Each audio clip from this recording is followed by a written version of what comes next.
Welcome back to the Center for Equus Coaching.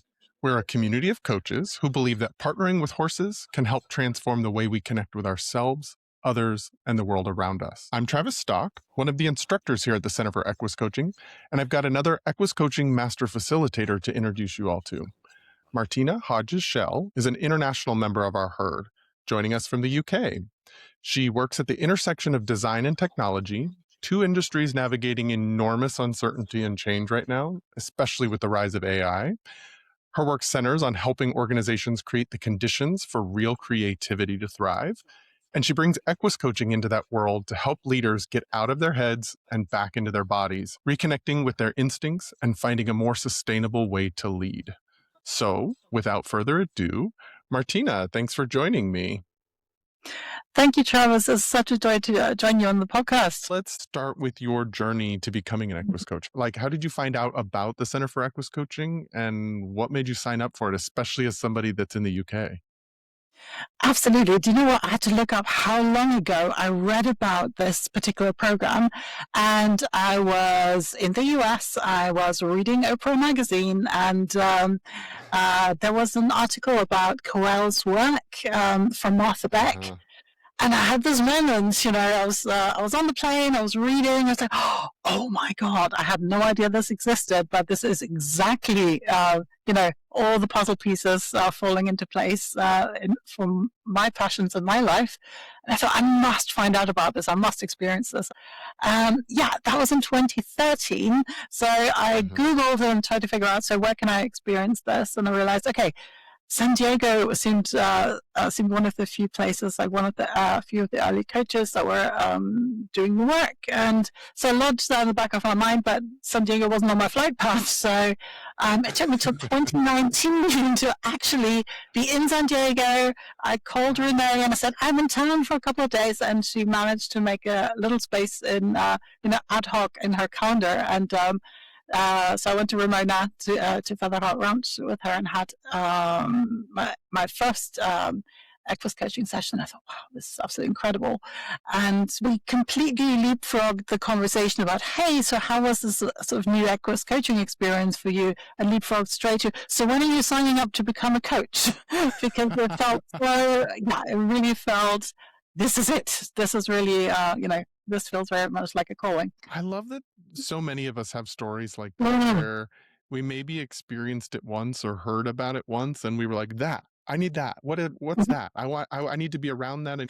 Definitely. I was one of those children or people who inexplicably was completely obsessed with horses. My parents are absolutely terrified of horses. I wasn't born into a horse family or anything like that. No one around me was into horses, but I was really sort of nagging my parents to, oh, please, can I have riding lessons when I was little? And that lifelong love for horses was always there. Obviously, my work went another way, but it turned up in the coaching space, just as a leader, as a consultant as well, helping other people figure out, how to do this stuff. And all of a sudden, I saw a bridge for, how I can bring horses into my work life, and how it all really makes sense together as well. Although they seem so, like completely different bubbles, completely different realms, I felt what horses can teach us is exactly the kind of leadership we need to be great creative leaders, great empowering leaders that that can inspire high performing teams. Who knew? I was really surprised to figure that one out. Yeah, who knew? I think a lot of people look at us and go, wait, what? How is a horse going to help me with that? And yet you're so right. I'd love to hear from that first experience where Renee offered you an Equus coaching session. What did you learn about your own leadership, or what did you learn about your own self that made it click for you? It was really interesting because, as a horse person, I came with also this expectation of course, I need to know how to do this really well. I need to step into this round pen and I need to perform at sort of peak performance, right? Do this absolutely perfectly. Really showed up all my personal stuff about how I show up as a person in and out of work. As horses have a way of doing that. Exactly. I'm quite the perfectionist. but then, it felt like something that I should be good at, right? But it's obviously a completely different context. And it was beautiful timing as well, because it was, the reason I was there was I was on a way to actually to a women in design leadership retreat, and I had just quit my 25 year career as in other people's organizations to set up my own business. And all of a sudden, the world was my oyster to think like, oh my goodness, I could do this as well. That was just the point of possibilities, opening up new possibilities, new ways of thinking about what I could be doing with myself and my future, rather than working within the constraints of, what corporate business expects of me and my time. But on the other hand, so I was in the round pen with Featherheart, the namesake of the round, beautiful mare, and she was racing around, racing around. I was thinking, it was a hot day. I just want her to calm down. And I had no way to slow her down, because I was in such a heightened state of, always rushing, always running, always needing to do, as you do when you're in a busy leadership role. And it gave me a moment to reflect. And Renee was asking, so, what would you rather do? It's really obvious. I want her to not need to be running around like this in the heat here. There's no need for that. So we had a lovely conversation around how might that show up in my life, and where do I not need to be doing all the but I need to, I need to achieve, I need to do. Very much in the at that sort of burning yourself out space of working. Sounds like Featherheart gave you a really nice external mirror of kind of how maybe you were approaching leadership and work, as sort of like running yourself ragged, just running around, moving around, and feeling like that's what you have to do in that space, Yeah, and never really questioning, is there another way? Or do it's I actually have to do that? Or am I just patterned to do that? exactly, because the expectation is there, right? Whatever you give, it gets gladly taken. No one's going to stop you Hmm. from, doing more. But the question of, is that actually necessary? It often feels like it's expected, right? But not setting your own boundaries and trying to figure out, how can I bring some sort of balance back into my work and personal life, or just how I show up at work, how much do I bring to work or not, as it were. That was never a question. I never thought that that was even a possibility to Mm. question, how much or not. Do I need to be running? Just at that time, just very briefly, um, I had a colleague very much in tune with healthy living, with her body. I was definitely living in my head and hadn't noticed my body in years at that point. I remember her scheduling some time in my work calendar to actually go and see a physiotherapist for a problem I'd been having for ages, because I was sharing like on a work trip somewhere. I was like, yeah, this thing is still bothering me, but when do I ever have time to stop and actually look after myself? Yeah. And it was very apropos, the session with Renee and Featherheart. That's what I love about horses. For horses, this whole concept of living from here up, never asking yourself the question of, should I be running? Should I be hustling? Should I be putting all of myself in? They just offer that model of returning back to, like, you can stay connected to yourself, to your herd, to the now, the present moment, without needing to hustle all the time for everything. But it's cool when they also give us a reflection back of what we might look like running around there, wasting energy. Like, you think of them as like mirroring like the ideal of how you should be, which is to be resting. But no, that horse was actually reflecting back how you were approaching things for a while. And how enlightening, right? How illuminating to see how I actually show up versus how I think I show up. Yeah. Well, and I think that's even more important, as I was sort of setting up in the intro, like, so much of your field is in transition, is in Mhm. uncertainty and change in big ways. And I think a lot of people might believe that now they need to hustle even more and put more of themselves in, run themselves even more ragged to continue proving their worth in the age of AI taking over Yeah. certain tasks and things like that. Mhm. It sounds to me like you are actually like, what horses have taught you and what you're bringing with Equus coaching is actually meeting the moment currently and the need that's Mm. happening right now so that people can explore, how do I want to engage with this uncertainty and change that's afoot? Yeah, you're absolutely right. And I find, on a work level, absolutely. It's such uncertainty on so many levels, right? With AI, with tech is also going through so many layoffs off the back of that, and other economic sort of pressures. So there's a lot of existential anxiety and stress there as well, um, and yeah, trying to figure out how do you engage with all of that, and how do you keep up with all of that. It's unsustainable to stay in this sort of level of stress and anxiety and just rushing as well. You can't keep up with Mhm. it. I don't think it's humanly possible. Um, and obviously, the pace of change with AI, I think we're all experiencing that. Every other day, you blink and it can do something else, and what you thought you just grasped is already old news. So it's changed on so many levels, right? And it's Yeah. exhausting, and I think we're not made for that. So I feel the horse work is really meeting this moment, at bringing us back to ourselves, to our bodies, to checking in with, to rediscovering sometimes, just checking in with yourself. So, what do I actually need? How can I get back to ground myself and honor myself and figure out some boundaries within that as well? Or how do I find just some comfort, just a new way of dealing with this just accelerated level of change and stress? I love that with horses. They don't just, not just to notice when we're in these moments, we might not even notice what's wrong or what we're doing. That might not be helpful.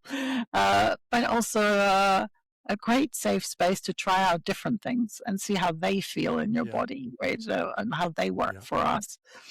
And I think that's a fantastic way to try and figure out in this unprecedented sort of moment, gosh, what can we do for ourselves? Uncertainty doesn't feel great, even when it's just a work medium, right? As a creative, I work with uncertainty, and I have a great approach to that. I know I can deal with that, but feels this is a type of uncertainty that feels very different and existentially worrisome, right? So, what can we do about that? We might have never thought about tools for how we set ourselves up in that kind of environment. Hmm. It makes sense that these would be like kind of the lessons you want to be passing along and sharing with others through the Mm, Equus coaching, because it sounds to me like Equus coaching found you in one of those moments too, when there was a that's lot of true. uncertainty. You had left your career, you had started Mm, out like in a different direction. There mm, was so many more possibilities, but there was also so mm. many other Yeah. unpredictable things that could happen. And so it makes sense to me that these would be the continuation of the lessons you took Mm, on, that the horses yeah. brought into your life, was navigating that uncertainty. And I love that you highlighted that piece of, it's not just that the horses will show us some of the ways in which we're getting in our own way, some of which ways in which our patterns are creating things we didn't intend for them to create, Yeah. but they also give us that space to experiment and try new things. So we actually get to take advantage of Mm, the creative process in when things are uncertain and when things are not locked down. There's so much actual creativity we can engage with and to experiment in the moment and get feedback from another being. It's like, what other more perfect place could there be to find what else could be if what was certain is no longer, mm. finding what's coming towards you or where you're headed. What a great place to do it than with a 1,000-pound animal there that's going to give you some clear feedback on how it's going. Absolutely. With my horse, that's 1,500 pounds. Ooh, big one. Yeah, so quite imposing, but also what a safe space. Even if for someone who's perhaps unfamiliar with horses, it might feel that that might sound quite like an imposing question or a worrisome question. It's like it's a really safe space to try the stuff out and actually get unfiltered feedback. I also find working with a lot of leaders, having been a leader myself, you don't often get the generosity of unfiltered feedback. People Mhm. often varnish what you hear back, basically. And this is a wonderful experience, I think, because we rarely get to get feedback without agenda, without narrative, without politics. And in our work lives. That's so true. As people rise up in their they have more Mm. power because of their Mm. role. Of course, people are going to hold back information from Uh-huh. you, say what you want to hear because that power plays into their lives and they have Mhm. agendas too. And so you're so right that we start to get to a place as leaders where we don't get clear, non-judgmental, honest feedback on how it's Mhm. going.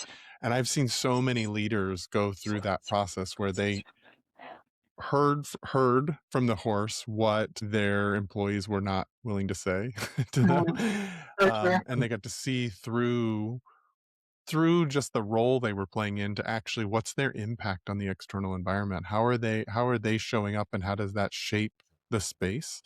And horses are just so sensitive and great at giving feedback on how that's going. Yeah, I'm seeing exactly the same thing in my work with my clients. Okay, so you clearly buy into this work. You actually had a Uh-huh. great experience with Renee. It was like, let's Mhm. sign up. What was it like for you as a person that's an international coach coming to being a part of this training? I absolutely loved it. I'll preface it with obviously, like working in tech, doing the work that I do, I've worked a lot with West Coast companies, with international companies. So for me, it wasn't a question of being on Zoom. My last office had 20 offices around the globe. Like I had a team, spanning from Sydney to San Francisco. So I wasn't concerned about the concept of joining online sessions in a different time zone. But it worked out so well. I really, really enjoyed it. So, for people who are listening to this and might be curious about this, it's a year plus of online classes with 3 on-sites. I was super excited that I had an excuse to travel. So I really, really enjoyed that. I just made it extra hard for all of us because I started this during the pandemic and none of us knew how COVID difficult it group. was. you know, of course, I'm sure it was a big enough challenge, a logistics challenge, just in the US, right? But obviously, from here, none of us could have expected how long and how iterative the sort of travel bans would be, and continually changing sort of parameters of who can go when, where, what, how. Mm. I remember contemplating a 14-day quarantine in Mexico to go to my first on-site. Obviously, for other people listening and contemplating this from abroad, that will hopefully not be another challenge. It worked really, really well. I joined the sessions in California. I really enjoyed being able to come over. I just loved how supportive you all the instructors were, the institute was around, coming from abroad, and that this is much more of a, much more effort in terms of being able to come to an on-site, just in terms of travel effort, but really worth it. Really, really enjoyed it. Made so many friends for life. Such an amazing network of people I've met along the way. So many partner ranches, not we call them stables here.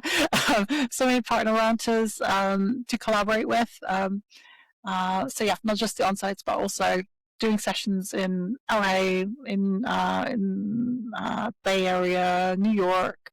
Absolutely wonderful. It's wonderful to have a skill set that you can take around the world and introduce people to all that it's required as horses and stables. I think one of the things you're highlighting is that it's not just a training center where you learn the skill. Part Mhm. of what you also gained from this was community, was a herd, was a Mhm. belonging sense around a shared thing. And I think it's important to highlight that because we aren't just a training center that trains on a skill. We are also a community with shared values that are learning together how to bring something we're all passionate about, something sharing some of this equine facilitated learning with the world because of how it's impacted us and because of how we know it can impact others as well, especially in a world that feels pretty uncertain, in a world Yeah. that can feel a little out of control at times, at a world that is moving at such a pace of change that most of us are like, I don't know if I can handle it. And yet, Yeah. horses help us anchor back into the moment, help us Um, get really present, to look at our own patterns, our own feelings, what this current world is bringing up in us, and allowing us to find how do we want to navigate it and get to try absolutely. out little new ways of navigating it and seeing how it feels right there Mhm. in the moment with a horse. And yeah, to your point, more relevant than ever, I feel at the moment. Well, and I think prolonged moment. It's not just a short moment of Yeah. time, unfortunately. But I'm also feeling with that whole, especially the digital side of all this uncertainty and all this overwhelm, I guess. Um, yeah, I think we'll all be craving more of these, real connections in nature because so much more of our lives has been moved online and so much more has been made artificially um, with technology, right? With AI, feels like getting us back to our humanity a little bit in this whole digital life. Yeah, 100%. Now, that's a big part of what you like to offer with Equus Mhm. coaching is helping leaders get back into their own humanity, to not just be living from the neck up, to get Yeah. in their bodies, to get into their instincts. Do you have any stories from working with clients that come to mind that are like helpful to help someone understand how you have brought Equus coaching into a leader's life and how it's transformed them? Yeah, I'm thinking of one where they arrived with, "Oh, I'll try it out. I'm not sure what to expect, but let's see." And so, a little bit curious, not really sure about how this could possibly help. And they explained to me, this piece of feedback that kept showing up about how they show up as a leader, how they motivate their team. How would they motivate the team with positivity, with rather than coming across in a sort of more directive way. And so they were explaining this to me. This had been, ongoing feedback over many, many years. And it's just, so they thought, okay, let me try this out and see what we could possibly be doing about this topic here with this horse. And a couple of minutes later, they were like, "Oh my goodness, I'm feeling it. This is so different to, I've been intellectualizing this for years and years, trying to figure out sort of, you know, how to rationalize this, how to approach this in my head.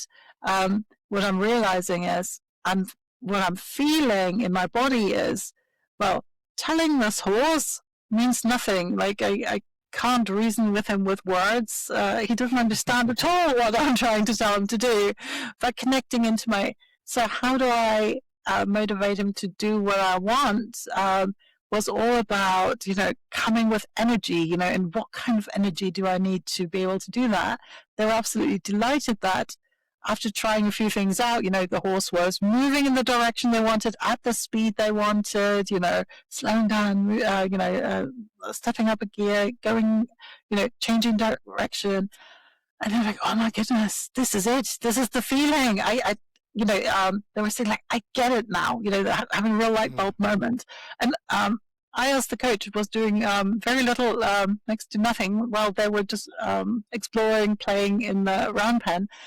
After telling me how deep seated, how foundational, this is how they are, and this is how they always have been, this is how they've been brought up. Has been a topic that has been sort of following them around their entire life.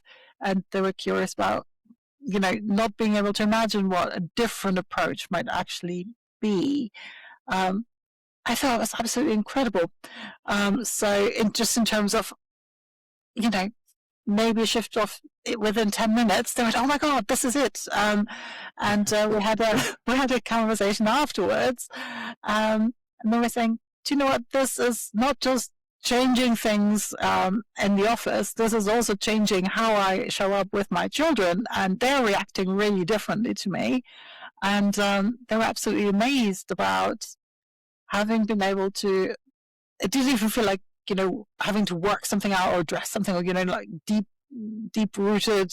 It felt like it was readily available to them to experience, to understand that shift of, not this, like that. And that works really well. It's so beautiful as a story of helping kind of tap back into the way that the body learns, the way Mm, that you can learn from the feeling, not just the memorization of facts up mm, here in the mind. And I think one of our gifts as humans is our verbal communication skills, our language that we have.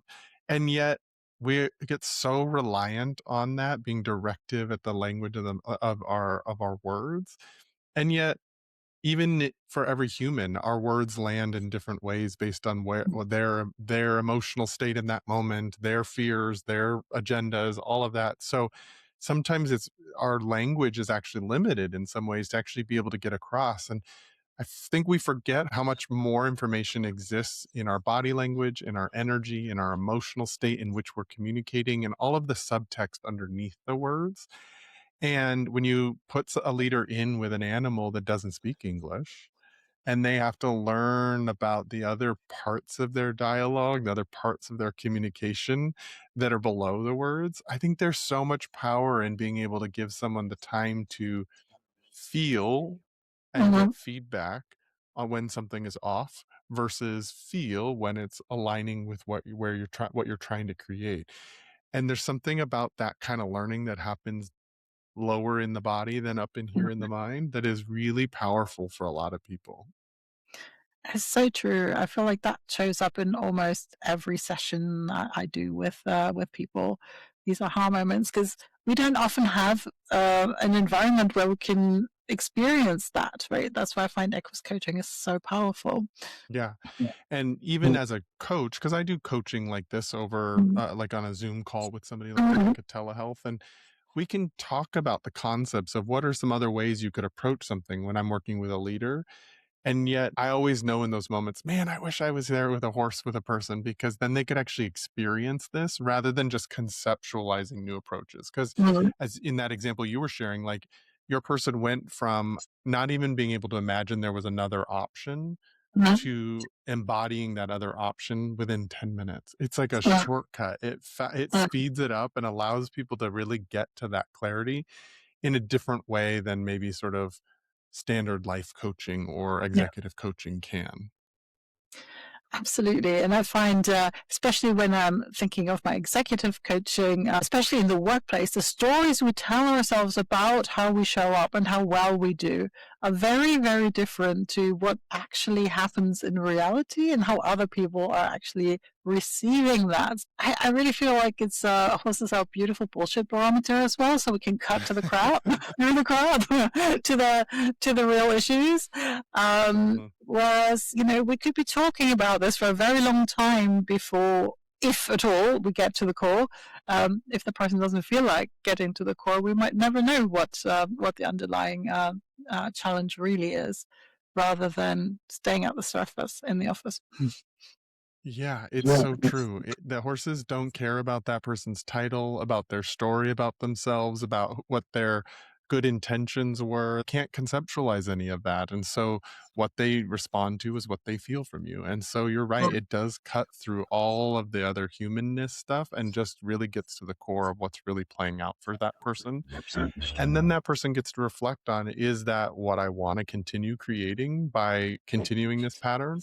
Or is it worth experimenting with other patterns or other habits or other approaches so that I can actually see if I could better get to what I'm trying to get to rather than continuing to play out the same pattern like that leader was having where he kept Yeah. getting the same feedback about how how they were motivating people, and yet maybe there's another way that actually works even better. Do you have any current offerings or anything that you're putting out into the world that people, if like any future upcoming workshops that you want to highlight? Yeah, a couple of things. Actually, the weather has just turned. You and I were talking about Seattle and London do very similar weather. It has Uh-huh. just brightened up, Uh-huh. so I am in wild creation mode at the moment in terms of taster sessions as well. The people are curious and want to learn more about Equus coaching. I do that together with another UK-based Equus coach, and we're actually having a session tomorrow to meet at a new stable. So I'm Oh, really looking so forward to that. exciting. So yeah, so we should have some news on taster sessions in the next couple of weeks on our website, and also putting on a couple of different retreats later in the year for people, perhaps leaders who want to work on their own growth, on their own sort Mm, of topics. So one that is focused on recharging, having a moment to breathe, step back, reconnect with yourself and your purpose. And the other is the transformative, I'm in that sort of creation mode. I'm in that curiosity of what's next for me in my life, not necessarily just in my career. Often that doesn't just mean, what's the next role or the next sort of stepping stone in my career, but maybe that's a change. Maybe I want to set up my own thing. Maybe I'm transitioning into a whole different life chapter.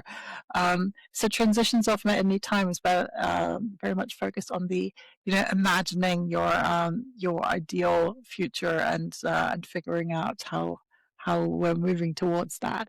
So a couple of those coming up. Apart from that, I also do one-on-one sessions where people can reach out when we organize a time.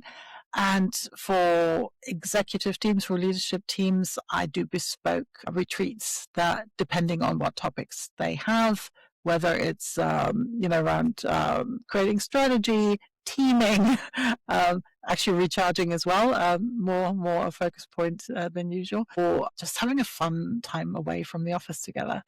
We might learn things about ourselves we didn't expect. Oh, beautiful. They can also reach out to me about that. So they're always bespoke. The two never look the same. It always depends on what the team wants to do.